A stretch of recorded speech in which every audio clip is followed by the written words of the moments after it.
까지입니다.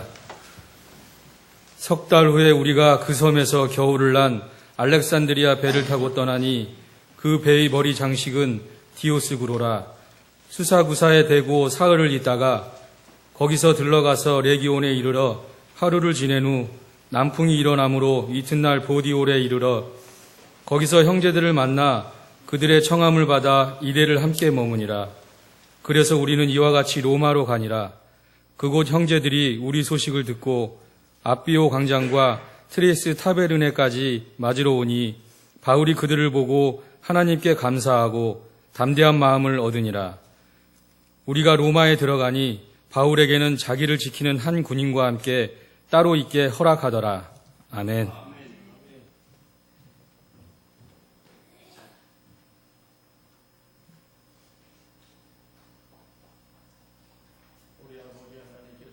성도 여러분들의 이 모든 기도의 제목들을 사랑하셔서 들으시며 응답하시며 응답의 열매로 삶의 자리에 풍성하게 내려주시기를 간절히 축복합니다. 오늘 벌써 3월 세 번째 주일입니다. 제주도 부산 쪽에서 벚꽃이 활짝 피었답니다.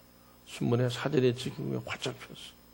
개나리꽃도 폈고 유채꽃도 폈고 꽃 소식이 있습니다. 우리 교회 뒷마당의 목련나무도 그 꽃을 피우기 위해서 한껏 봉오리가 부풀어 올랐습니다.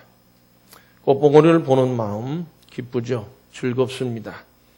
신앙생활에서 기쁨과 즐거움이 함께하는 새봄의 계절이 되어줄 수 있기를 간절히 바랍니다. 성도 여러분, 오늘 말씀은 바울이 로마에 도착하는 그런 말씀의 내용인데, 바울의 그 그리스도인으로서 예수를 믿게 되면서부터 또 전도자로서 그가 어떤 삶을 살아왔느냐, 상당히 어려운 삶을 살았습니다. 고난과 시련이 참 많았습니다. 고린도후서 11장 23절에서 27절 말씀까지를 보면 그가 어떠한 삶을 살아왔는지 우리 잘 알 수 있습니다. 다 같이 함께 읽어보시죠. 그들이 그리스도의 일꾼이냐 정신없는 말을 하거니와 나는 더욱 그러하도다. 내가 수고를 넘치도록 하고 옥에 갇히기도 더 많이 하고 매도 수없이 맞고 여러 번 죽을 뻔하였으니 유대인들에게 40에 하나 가만 매를 5번 맞았으며 3번 태장으로 맞고 1번 돌로 맞고 3번 파손하고 일주일을 깊은 바다에서 지냈으며 여러 번 여행하면서 강의 위험과 강도의 위험과 동족의 위험과 이방인의 위험과 시내의 위험과 광야의 위험과 바다의 위험과 거짓 형제 중에 위험을 당하고 또 수고하며 애쓰고 여러 번 자지 못하고 줄이며 목마르고 여러 번 굶고 춥고 헐벗었노라. 아멘. 우리에게 이러한 신앙의 삶을 요구한다면 또 우리가 그런 과정 속에 있다고 한다면 여러분들 중에 얼마나 많은 사람들이 그걸 견뎌내고 신앙생활에서 승리할 수 있을까? 한번 우리 자신들을 한번 돌아보시면 어떨까 하는 생각 듭니다. 참 고난도 많고 시련도 많았습니다. 매 맞고 감옥에 갇히고 바다 강 또 동족에 죽이려고 그러고 그랬습니다. 굶고 헐벗고 잠 못 자고 그랬습니다. 참 힘든 전도자의 삶을 산 사람이 바울입니다. 이러한 바울의 전도자의 생활, 그리스도인의 신앙생활 속에서 고난과 시련을 겪은 내용들을 보게 되면 이 고난과 시련의 최절정은 오늘 본문 말씀입니다. 로마로 들어가는데 로마에 도착했는데 그것도 죄수의 몸으로 로마에 도착하기까지의 과정에서 겪은 일들이 바울의 그리스도인으로서의 일생 중에서 고난과 신의 최절정의 사건이었다.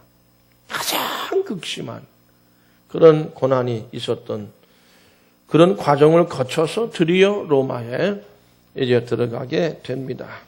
성도 여러분, 바울은 간절히 소망하는 게 있었습니다. 온전히 그의 소망하는 그것은 뭐냐면은 결국 로마도 보아야 하리라 라고 하는 것이 로마까지 가기를 그렇게 사모했어요. 근데 그 가는 길이 그렇게 험했다면 예루살렘에서 가이사랴로 호송이 돼서 가는 과정 속에서 2번 결정적으로 암살당할 위기에 있었습니다. 또 가이사랴에서 배를 타고 로마로 향해 가는 과정 속에서 유라굴로를 만나게 되고 배가 파손당할 위기에 부닥치고 결국 그런 가운데서 결국 섬에 올라갈 때도 그래요. 군인들이 죄수를 전부 다 죽여야 돼요. 안 그러면 쟤 도망간다 이거죠. 그런 과정을 거치고 겨울을 지내고 3개월 지나고 또 1회를 지내고 하면서 이게 사실 가이사랴에서 로마까지는 그거 그렇게 한 달도 채 안 걸릴 겁니다. 배를 순조롭게 진행하게 되면. 근데 이게 뭐 수개월을 적어도 한 8개월, 9개월 걸리지 않았을까. 이렇게 생각이 되는데 죽음의 위기와 싸워가면서 끝내는 로마에 도착을 합니다. 죄수의 몸이긴 해도 군인들의 호송 속에 있다 하더라도 그리고 로마에서 믿음의 형제들 그렇게 기대하지 못했던 형제들입니다. 그들을 대면하게 됩니다. 자신을 어려운 상황 속에서도 마저로 나온 믿음의 형제들을 볼 때 감사가 넘쳤고 감격했습니다. 그리고 담대한 마음을 가지게 됐습니다. 왜냐하면 이제 또 미지의 세계지요 로마라고 하는 한 번도 와본 적이 없는 도시입니다.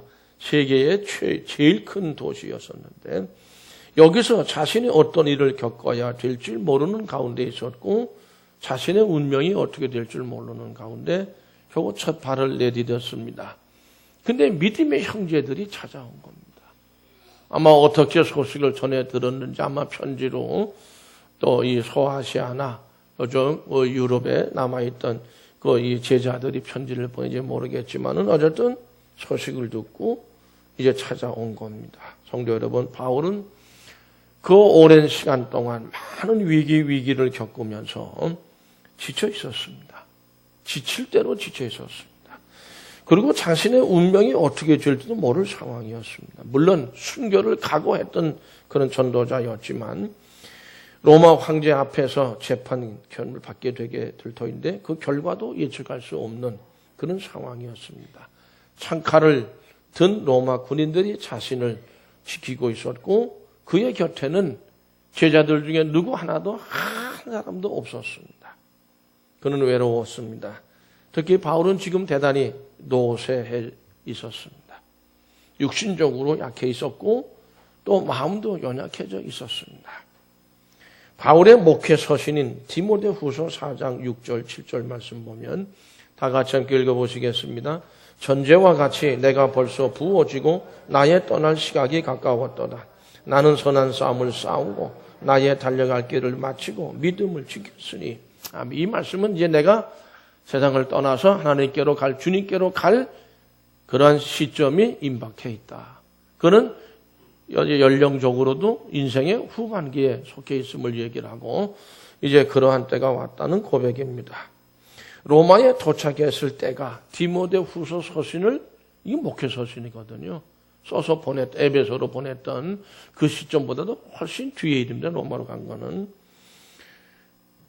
그런 가운데 있었기 때문에 바울이 그를 맞이하러 나온 믿음의 형제들을 만나고 얼굴을 대해볼 때 굉장히 위로가 됐고 오늘 말씀 고백에 의하면은 너무너무 감사했다. 그들을 만나게 된 것이 그리고 담대한 마음을 가질 수 있었다. 그는 그만큼 그가 약해져 있었다고 하는 것을 얘기합니다.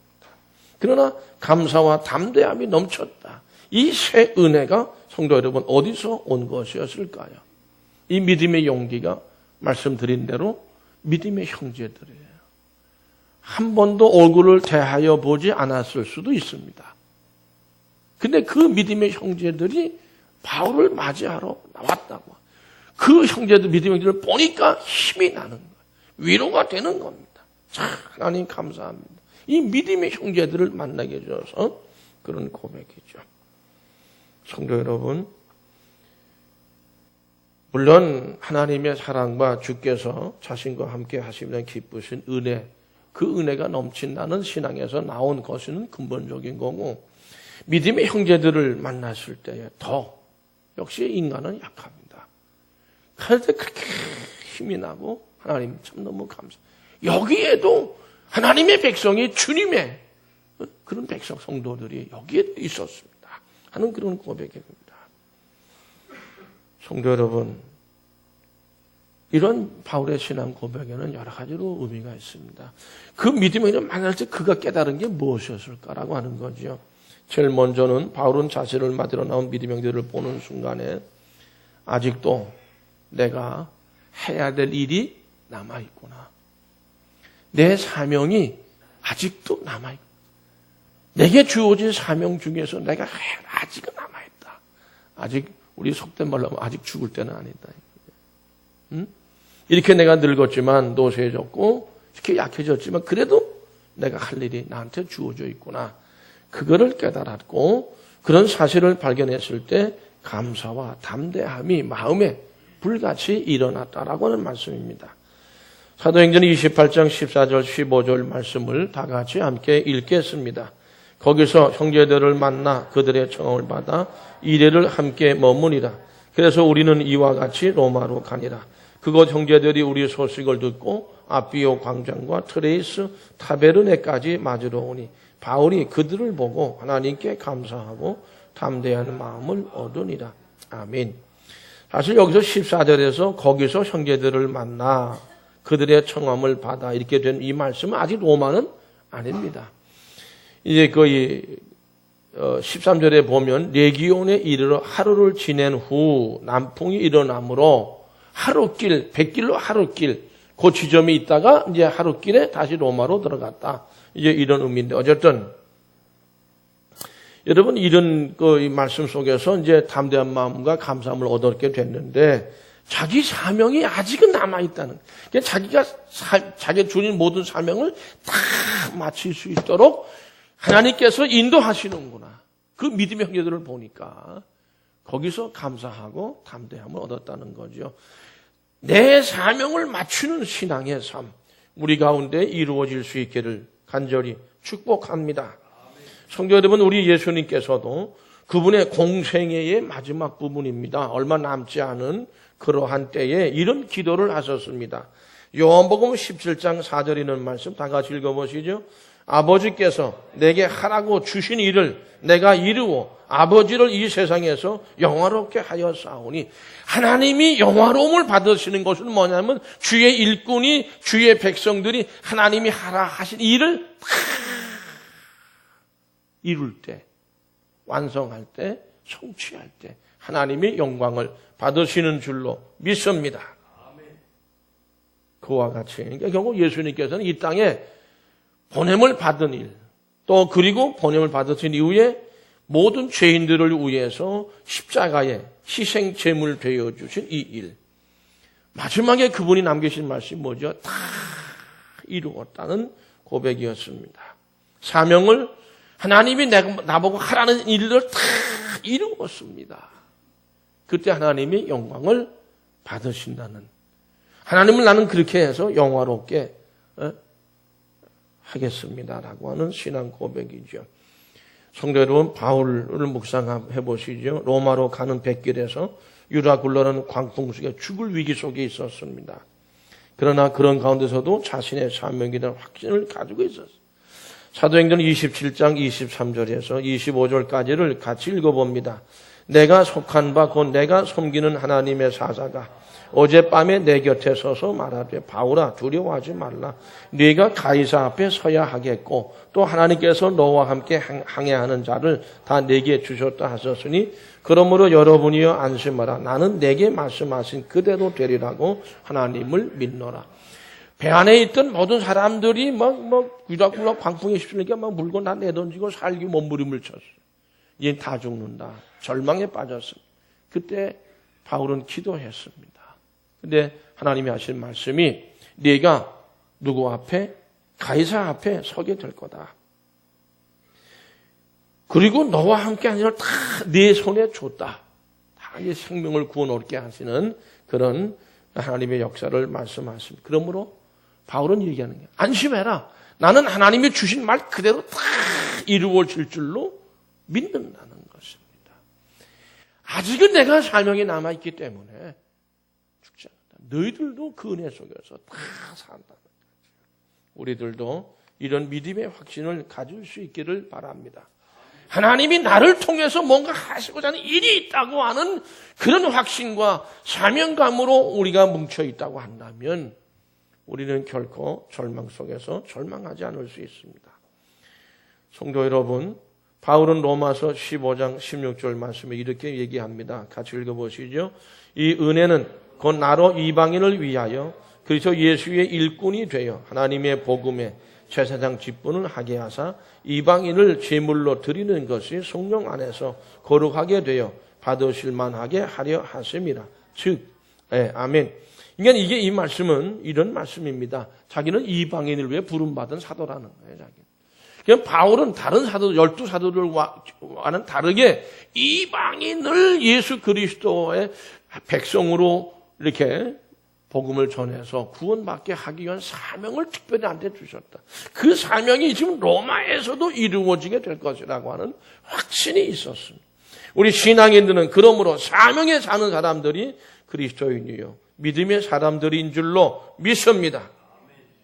성도 여러분, 하나님의 백성이 가장 정말 보람이 넘치고 기쁨이 넘치는 일이 있다면 무엇이라고 생각합니까? 하나님이 내게 이런 사명을 주셨고 나는 이 사명을 다 이루어야 한다. 이렇게 깨닫는 것입니다. 바울은 로세에 있고 로마에 오긴 했으나 무척 어려운 환경에 처하게 됐습니다. 나중에 감옥에 들어가지 않습니까?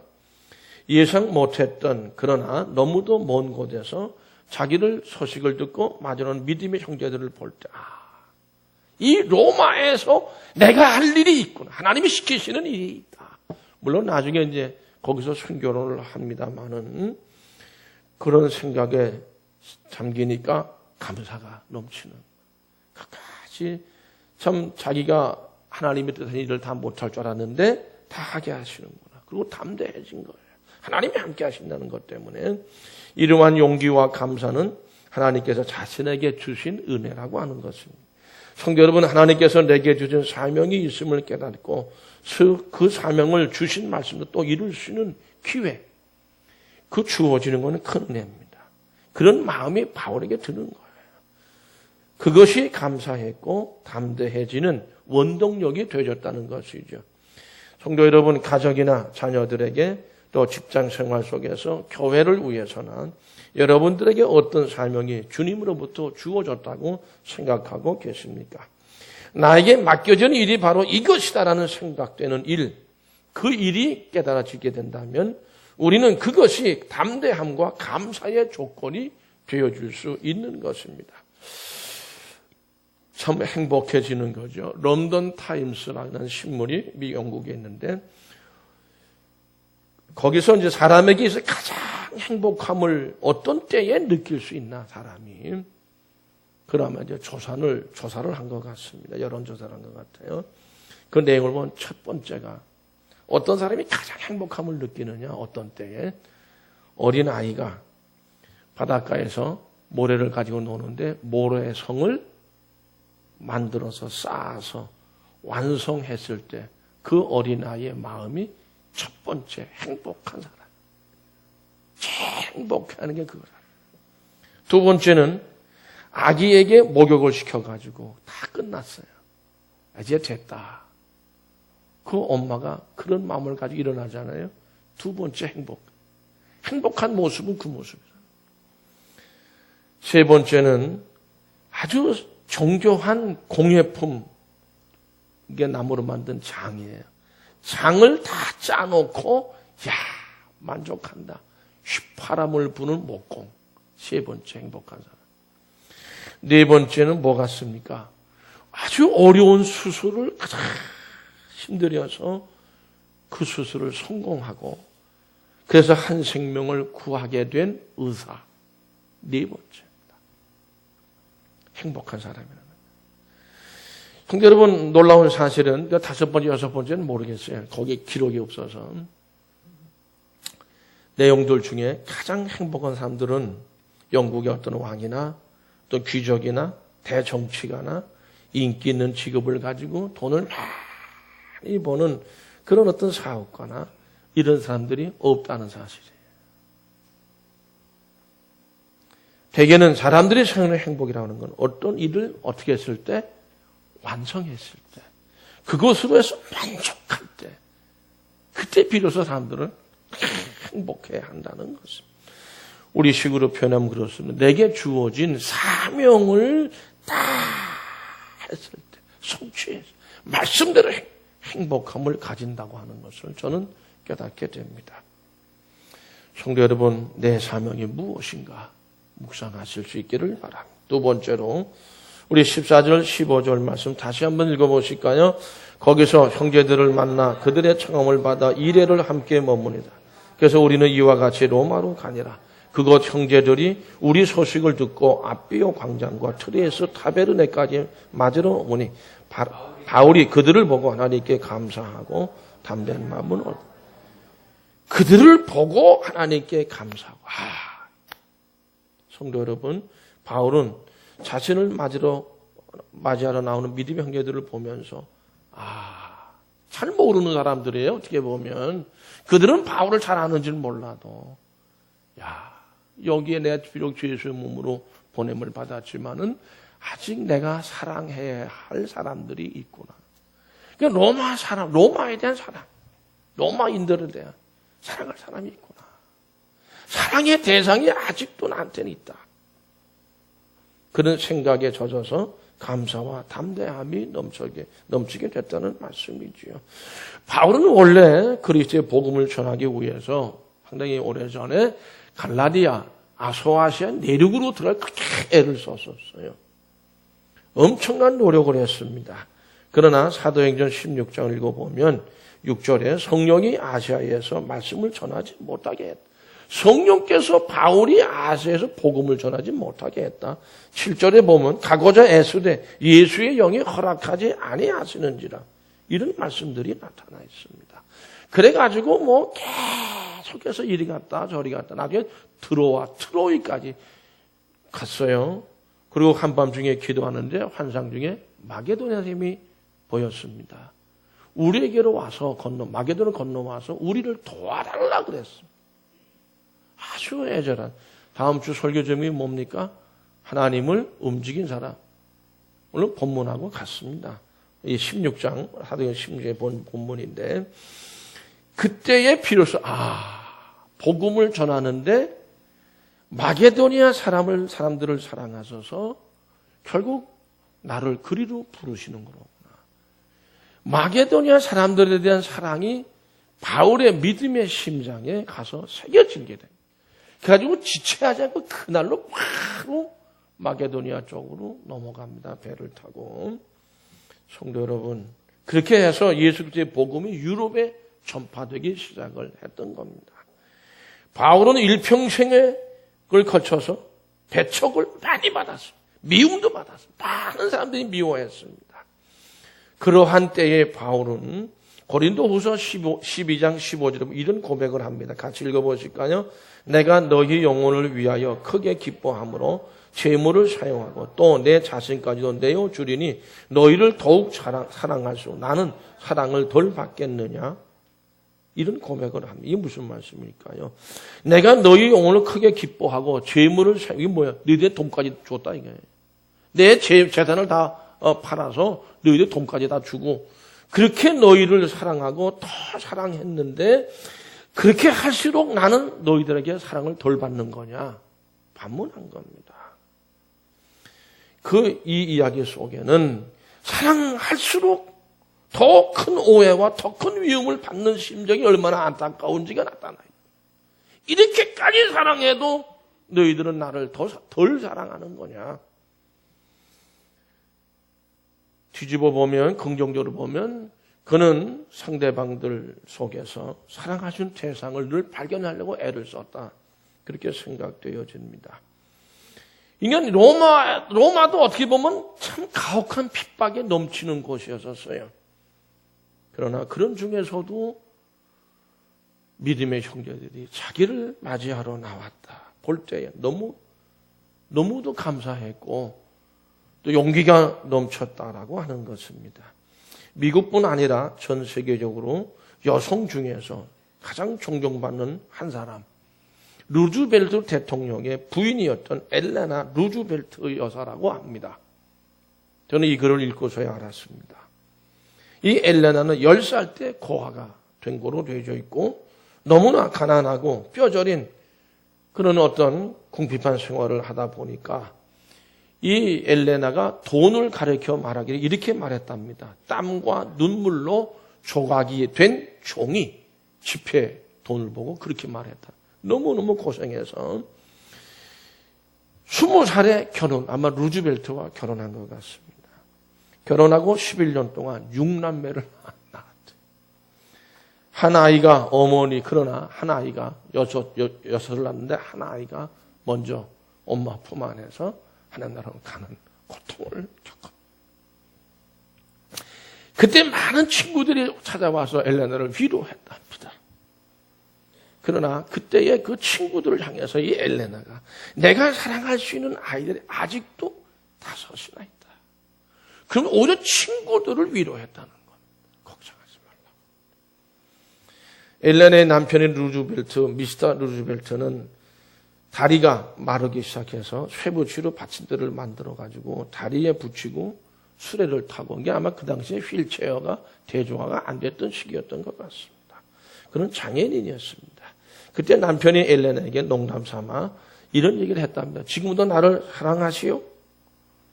물었답니다. 그때 엘레나 가볍게 웃으면서 하는 말이 그동안 당신의 다리만 사랑한 것이 아닙니다. 그리고 그냥 지나가더라는 거죠. 엘레나 루즈벨트 여사는 죽는 순간까지 농담과 웃음을 잃지 않고 살았답니다. 그리고 특이한 것은 흑인들을 진정으로 사랑한 백인이라고 하는 명예스러운 이름을 흑인들로부터 지금도 받고 있는 사람이 엘레나 루즈벨트라고 되어져 있습니다. 이유는 그는 흑인들 대다수처럼 많은 인간적인, 이건 흑인, 요즘 뭐 노예란 영화 나왔는데요. 그 흑인의 인간적인 슬픔과 흑인의 고통 속에서도 희망과 웃음을 잃지 않고 사랑하는 사람을 평생 찾으며 살았다는, 그 중에 많은 흑인들이 있었다는 거죠. 성도 여러분, 내가 사랑할 수 있는 사람이 있다는 사실은 정말 행복한 일이라고 생각합니다. 그리스도인이라고 하는 것은 사랑하는 사람이 있다는 사실만으로도 너무 감사하고 기뻐서 찬송을 부를 수 있는 부르는 사람들이 그리스도인이라고 생각합니다. 바울은 로마 사람들, 특히 로마의 그리스도인들을 사랑하는 마음이 넘치므로 그들을 볼 때 감사와 담대함이 넘칠 수 있었습니다. 세 번째로 14절, 15절 말씀 또다시 읽어볼까요? 거기서 형제들을 만나 그들의 정잠을 받아 이레를 함께 머무니라. 그래서 우리는 이와 같이 로마로 가니라. 그곳 형제들이 우리 소식을 듣고 아비오 광장과 트레이스 타베르네까지 맞으러 오니 바울이 그들을 보고 하나님께 감사하고 담대한 마음을 얻으니라. 아멘. 나에게 믿음의 형제들이 있다. 뭐 없을 것이라는 생각도 못했고 맞으러 나올 것이라는 생각도 못했던 게 바울입니다. 그리고 노쇠했고 제자들도 없고 친구들도 없고 아무도 없어요. 너무 외로웠던 사람입니다. 그런데 믿음의 형제들이 찾아온 거예요.